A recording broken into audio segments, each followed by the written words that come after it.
Dear learners, history of English literature में हम Elizabethan age को लेकर पहले ही 2 वीडियोस बना चुके हैं और आज हम इसी सीक्वेंस में शेक्सपियर को रीड करेंगे because without the topic of Shakespeare the Elizabethan literature is quite incomplete. Shakespeare का बर्थ 23 अप्रैल 1564 को स्ट्रेटफोर्ड ऑन एवन वॉरविकशायर में हुआ। वो एक ट्रेड्समैन के सन थे और उनकी अर्ली एजुकेशन ग्रामर स्कूल से हुई, जो कि उस टाइम के लिए एक एक्सीलेंट इंस्टीट्यूशन मानी जाती थी अपने तरह की, जहाँ पर कि स्टूडेंट्स लैटिन और अर्थमेटिक या मैथमेटिक्स की एजुकेशन ले सकते थे। He became never a learned man. क्यों नहीं बने वो एक लर्न मैन? क्यों उनकी एजुकेशन बहुत ज़्यादा नहीं हुई? Because of the financial misfortunes. Because of these financial misfortunes he has to left his education in mid way when he was of about 14 years, or at the age of 14 years he has to left the school and took a path of earning। मतलब उन्हें 14 years की as में school छोड़ना पड़ा और earning के लिए काम करना पड़ा, आजीविका के लिए काम करना पड़ा। We do not know about the nature of his employment but he got married at the age of 19। Shakespeare की मैरिज 19 के एज में एनी हैथवे नाम की एक गर्ल से हुई and this girl was 8 years his senior, but she was the daughter of a well to do human of the neighbouring village. ये marriage इतनी हेस्टी थी और इल एडवाइज थे कि बाद में इसे अनहैप्पी माना गया था। हालांकि शेक्सपियर के 3 चिल्ड्रन थे जिनका नाम था सुज़ैना और 2 ट्विंस थे जिनका नाम था जूडिथ एंड हैमलेट। अब इसके बाद 1587 के अराउंड 1587 में लगभग शेक्सपियर लंदन चले गए ताकि वहाँ से एक अर्निंग को वो प्राप्त कर सकें, एक आजीविका को कमा सकें। और इस टाइम पर 1587 के इस टाइम पर जो ड्रामा था लिटरेचर के अंदर या लंदन में जो ड्रामा था वो लगातार पॉपुलर होता जा रहा था और ये पॉपुलैरिटी यूनिवर्सिटी विट्स की वजह से ड्रामा गेन कर रहा था। शेक्सपियर ने भी स्टेज को अपनी आजीविका का साधन बनाया।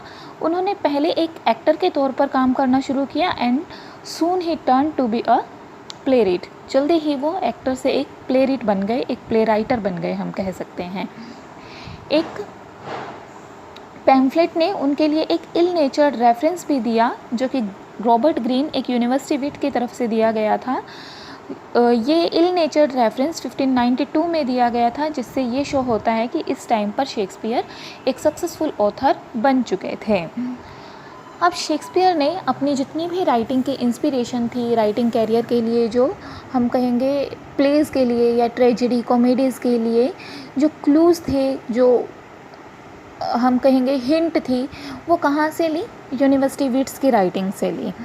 तो यूनिवर्सिटी विट्स को पढ़ना भी, अगर हम शेक्सपियर को पढ़ते हैं तो यूनिवर्सिटी विट्स को पढ़ना भी एक बहुत ही इम्पोर्टेंट टॉपिक है, जिसके वीडियो हम पहले ही बना चुके हैं, जिसका लिंक मैं आपको डिस्क्रिप्शन बॉक्स में दे दूँगी और अगर आप वो वीडियो देखना चाहते हैं तो डिस्क्रिप्शन बॉक्स से उसे देख सकते हैं। और हाँ, शेक्सपियर की इस वीडियो को देखने से पहले एलिजाबेथन एज को लेकर हम 2 वीडियो बना चुके हैं, वो वीडियो भी आप ज़रूर देख लीजिएगा because they are very important from the point of examination. Shakespeare was getting popularity and wealth during this period, but on the other hand this period also was a great sorrowful period for Shakespeare. ये जो period था ये Shakespeare के लिए बहुत सारे सोरोज़ भी लेकर आया था। This sorrows were type of domestic sorrows. Shakespeare had an only son whose name was Hamlet, और शेक्सपियर के इस ओनली सन की 1596 में डेथ हो गई। Then in 1601 his father got died and in 1607 his younger brother Edmund, who was also an actor, got died. Then in 1608 his mother also got died. इस तरह से हम कह सकते हैं कि 1596 से 1608 तक का जो पीरियड था वो शेक्सपियर के लिए बहुत ही सोरोफुल पीरियड भी रहा in spite of getting popularity and wealth.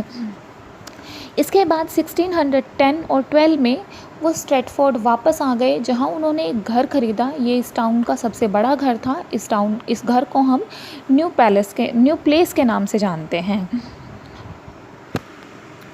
Then in 1616, Shakespeare's health had broken down completely and he got died on 23rd April 1616.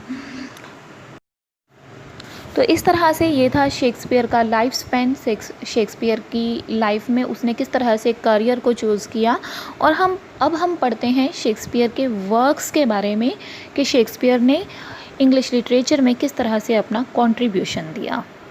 Shakespeare एक राइटर भी रहे और पोएट भी रहे। तो पहले हम शेक्सपियर की नॉन ड्रामेटिक पोइट्री के बारे में बात कर लेते हैं। शेक्सपियर की नॉन ड्रामेटिक पोइट्री में 2 नैरेटिव पोएम्स को डिस्क्राइब किया जा सकता है। First is Venus and Adonis, and the second poem in this form is Lucrece. These 2 poems mark the classicism of the age. इसके अलावा इन दोनों पोएम्स के अलावा उन्होंने 154 सोनेट्स की एक सीक्वेंस लिखी। इन 154 सोनेट्स के इस सीक्वेंस में से पहले 126 सोनेट्स एक मैन को एड्रेस हैं, जिसे कि हम पोएट का फ्रेंड मानते हैं, और जितने बाकी सोनेट्स रह जाते हैं वो एक वुमेन को रेफ़र किए गए हैं या एड्रेस किए गए हैं। इस वुमेन को हम डार्क लेडी के नाम से जानते हैं। यहाँ डार्क लेडी का मतलब, डार्क का यहाँ मतलब है अज्ञात, जिसके बारे में कुछ भी नहीं पता है, अननोन। ठीक है, तो एक अननोन वुमेन को जो रिमाइंडर सोनेट्स हैं वो एड्रेस किए गए हैं। इस तरह से जो सोनेट्स हैं 154 सोनेट्स हैं, ये हमें passionate history of disastrous love के बारे में बताती है। मतलब ये सोनेट्स डिज़ास्ट्रस लव और ब्रोकन फ्रेंडशिप के सब्जेक्ट्स पर लिखी गई हैं। यहाँ पर हमें बताया गया है कि जो ब्रोकन फ्रेंडशिप है या जो डिज़ास्ट्रस लव है वो कितना ज़्यादा दुखदायक होता है, इन सोनेट्स में डिस्क्राइब किया गया है। लेकिन फिर भी ये नहीं कहा जा सकता कि इन सोनेट्स के अंदर जो भी लिखा गया, इन सोनेट्स की जो भी थीम कंटेंट है वो इमेजिनरी थिंग्स पर आधारित था या रियल था। Only certainty is that they contain in places the finest lyric poetry of that time. सिर्फ जो सर्टेन थिंग है इन सोनेट्स के बारे में वो ये है कि वो अपने टाइम की लिरिक पोइट्री में सबसे फाइनेस्ट स्थान रखते हैं, सबसे अच्छा स्थान रखते हैं। Now let's discuss Shakespeare's dramatic career as a dramatist. As a dramatist, he wrote 37 plays. These 37 plays were of various natures like comedy, tragicomedy, romances, historical plays and tragedies. मतलब इन 37 plays के अंदर tragedies, comedies, tragicomedies, romance और historical plays included थे। अब Shakespeare के इस prolific career को, इस प्रोलिफिक राइटिंग को समझने के लिए उनके कैरियर को, उनकी राइटिंग्स को हमने अलग अलग पीरियड्स में डिवाइड कर दिया। अर्ली पीरियड के नाम से हम जानते हैं 1588 से 93 तक के टाइम को। 1588 से 93 का पीरियड शेक्सपियर के करियर में अर्ली एक्सपेरिमेंट्स का पीरियड था। इस टाइम पर शेक्सपियर ने ओल्ड प्लेस की रिवीजन की, जैसे कि हेनरी सिक्स्थ के 3 पार्ट्स एंड टाइटस एंड्रोनिक्स। इसी पीरियड से शेक्सपियर की अर्ली कॉमेडीज़ भी बिलोंग करती है, जैसे कि love's labour lost and 2 gentleman of Verona. इसके अलावा comedy of errors and a midsummer's night's dream. इन सभी कॉमेडीज़ पर जॉन लिली के इन्फ्लुएंस को देखा जा सकता है। इस पीरियड के दौरान उन्होंने एक सिंगल ट्रेजेडी लिखी। इस ट्रेजेडी का नाम था रोमियो एंड जूलियट। ये एक यूथफुल ट्रेजेडी थी और इसे शेक्सपियर का इमेच्योर वर्क भी माना गया है। इस पीरियड में शेक्सपियर ने डायलॉग्स में राइम का यूज़ किया, स्टिफ ब्लैंक वर्ड्स का यूज़ किया, कंस्टेंट यूज़ ऑफ पन्स और कंसीट्स को भी देखा जा सकता है। तो हम कह सकते हैं कि शेक्सपियर ने अपनी राइटिंग को काफ़ी डेकोरेटिव बनाने की कोशिश की है और इस पीरियड को अर्ली एक्सपेरिमेंटल पीरियड या इमेच्योर राइटिंग्स के तौर पर जाना जाता है शेक्सपियर के करियर में। Then in 1594 begins the second period of his writing career that ends in 1600. इस पीरियड में उन्होंने ग्रेट कॉमेडीज़ और क्रॉनिकल प्लेज लिखे। अब कुछ प्लेज हैं जो इस टाइम से बिलोंग करते हैं, उनके मैं नाम यहाँ पर बोल रही हूँ, जैसे कि Richard II, king John, merchant of Venice, the taming of shrew, much ado about nothing, Henry fourth part 1 and 2, the twelfth night and Henry fifth. तो ये सभी जो प्लेज़ हैं वो शेक्सपियर के सेकेंड पीरियड 1594-1600 से बिलोंग कर। इस टाइम तक शेक्सपियर का राइटिंग स्टाइल काफ़ी मैच्योर हो चुका था। अब उन्होंने अर्ली मास्टर के इन्फ्लुएंस को छोड़ दिया था और वो एक इंडिपेंडेंट राइटर बन चुके थे। इन third period of his career that begins from 1601 and ends upon 1608, he wrote great tragedies. This was the period of Shakespeare's powers, and it was the time when he produced great masterpieces in literature.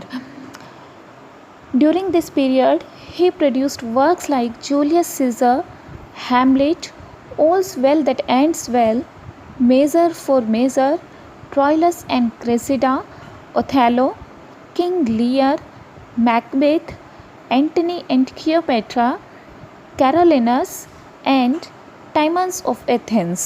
तो ये जो masterpieces थे ये इस period में लिखे गए थे। इस टाइम के दौरान लिखी गई राइटिंग्स की एक ख़ास बात ये थी कि इस टाइम शेक्सपियर का या राइटर का हम कहेंगे जो अटेंशन था वो पूरी तरह से डार्कर साइड ऑफ ह्यूमैनिटी की तरफ था। उन्होंने अपने राइटिंग इस टाइम के राइटिंग्स के अंदर शो किया कि किस तरह से गिल्टी और इनोसेंट दोनों के ऊपर जो रुइन है या डिज़ास्टर है वो एक ही तरह से आते हैं। कोई भी गिल्टी या इनोसेंट के अंदर फ़र्क नहीं करते हैं ये डिज़ास्टर। शायद शेक्सपियर के लाइफ के अंदर जो प्रॉब्लम्स इस टाइम के दौरान अकर हुई, उनके सन की डेथ, उनकी इस तरह से ब्रदर और फादर मदर की डेथ जो हुई, उसका इन्फ्लुएंस इस राइटिंग कैरियर पर देखा जा सकता था। और इस राइटिंग कैरियर के दौरान उन्होंने ग्रेट ट्रेजेडीज़ को प्रोड्यूस किया, शायद यही कारण था। Then began the last period या last span of his writing career, which began with 1608 and ends in 1612. This was the period of later comedies and dramatic romances. इस टाइम के दौरान हमने शेक्सपियर के वर्क्स के अंदर सडन चेंज देखा। Shakespeare के वर्क्स में शेक्सपियर के राइटिंग टोन के अंदर भी एक सडन चेंज को देखा गया था। इस पीरियड के दौरान उन्होंने ईविल को इतना परमिट नहीं किया अपने राइटिंग्स में, अपने प्लेस के अंदर, कि वो गुडनेस को ढक ले। और यहाँ पर फिर से दिखाया गया जो गुडनेस है उस पर गुडनेस है जो वो ईविल के ऊपर विजय किस तरह से प्राप्त कर लेती है, ईविल को किस तरह से कंट्रोल कर लेती है। If very tender and gracious tone prevail in them throughout. इस टाइम पर जो राइटिंग कैरियर था, राइटिंग जो प्ले थे उन्होंने जो लिखे थे, उनके अंदर फिर से गुडनेस को देखा जा सकता था, ग्रेशियसनेस को देखा जा सकता था। At the same time this period show the decline of Shakespeare's dramatic power. साथ ही साथ इस टाइम पर हम नोट करते हैं कि शेक्सपियर का जो राइटिंग कैरियर था वो डिक्लाइन की तरफ जाता जा रहा था। These are the three plays that belong to Shakespeare's career of this time. These are Cymbeline, The Tempest and the Winter's Tale. ये तीनों प्ले शेक्सपियर के इस डेक्लाइनिंग कैरियर से बिलोंग करते हैं। इसके अलावा हेनरी एट्थ भी इसी पीरियड में लिखा गया था, but it was later completed by his younger contemporary friend whose name was Fletcher. तो हमने देखा कि शेक्सपियर के राइटिंग कैरियर को किस तरह से 4 डिवाइडेशन के अंदर डिवाइड करके समझा जा सकता है। ये था एक ओवरव्यू ऑफ शेक्सपियर्स वर्क। अगर इन 37 प्लेस को डिटेल में आप पढ़ना चाहते हैं तो आप मुझे कमेंट करके बता सकते हैं कि किस प्ले को आप डिटेल में डिस्कस करना चाहते हैं या पढ़ना चाहते हैं, और मैं उस प्ले को लेकर एक वीडियो सर्टेनली आपके लिए बना दूँगी।